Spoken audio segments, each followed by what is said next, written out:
just putting in some deeper shadows on the beach there.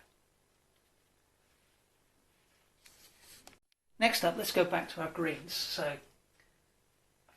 I've created a light green with titanium white, cadmium yellow and Silurian blue.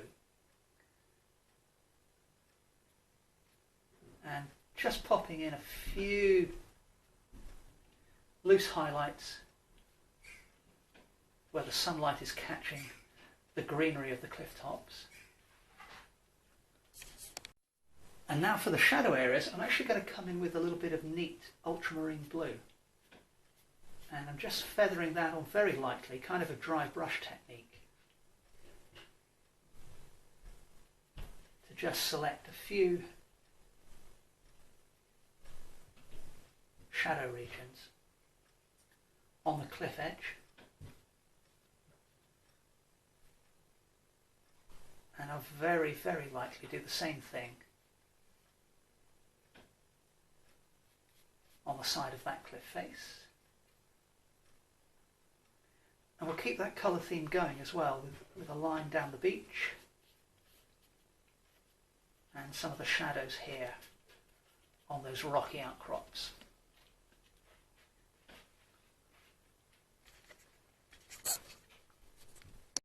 Now, my current thinking for this painting is that I think when I frame it, I'm more or less going to lose most of this foreground area below my hand. I think I'm going to make it more panoramic and just have a little bit of this piece of sand showing. So for that reason, I'm not going to worry too much about this stuff anymore.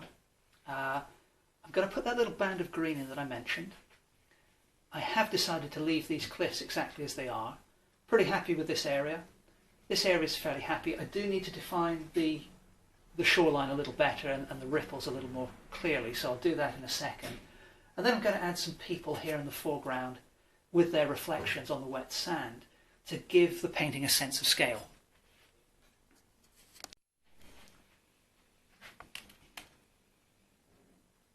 So this green is a slightly lighter version and paler version of the one I used for the foliage.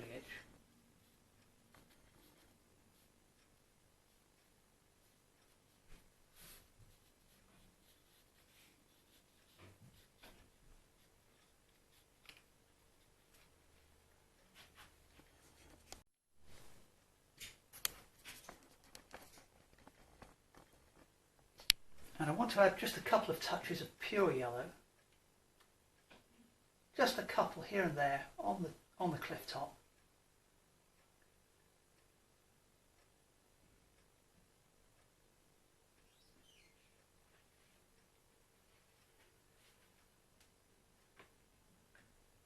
And the pale orange I used for the highlights on the cliffs, I'm going to use some of that colour on the rocks as well. Perhaps a little burst there. And then, as I said, I need to really put some sense of rippling water in here. So to do that, I've mixed up a deep purple with ultramarine blue and cad red and magenta.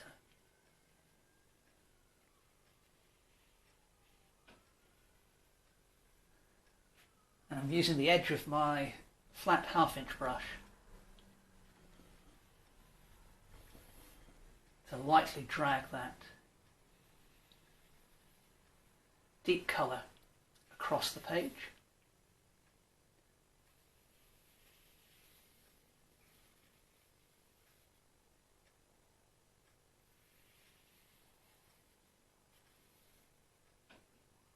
And although I'm going to lose most of this area, I am just going to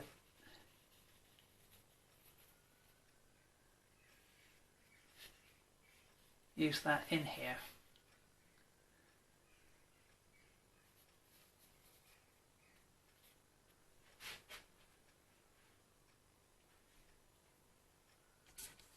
And I'm actually going to use a watered down version of that same colour over here. And just darken this area a little bit. And that's going to allow me to pull out some selective highlights in just a moment. So let's see what happens in just a tick.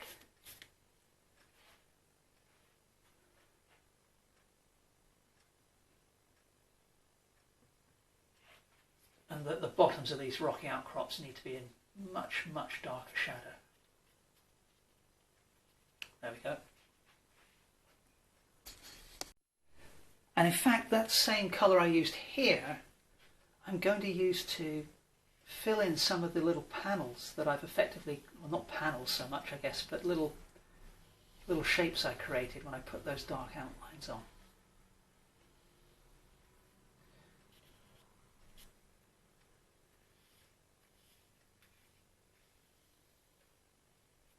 So we'll just do a couple.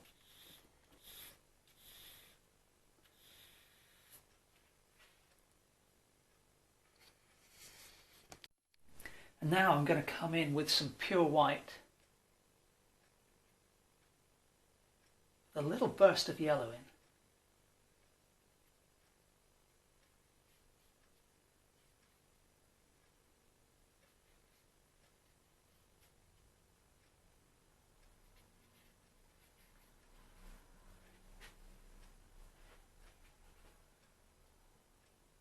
And I'm doing this to suggest the movement of the water, the waves lapping in.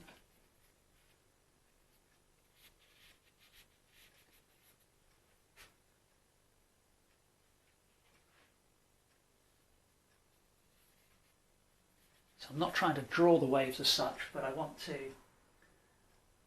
suggest their presence. Let's pick up a little bit of magenta in with the white. So it's nice to give your highlights a variety of colour.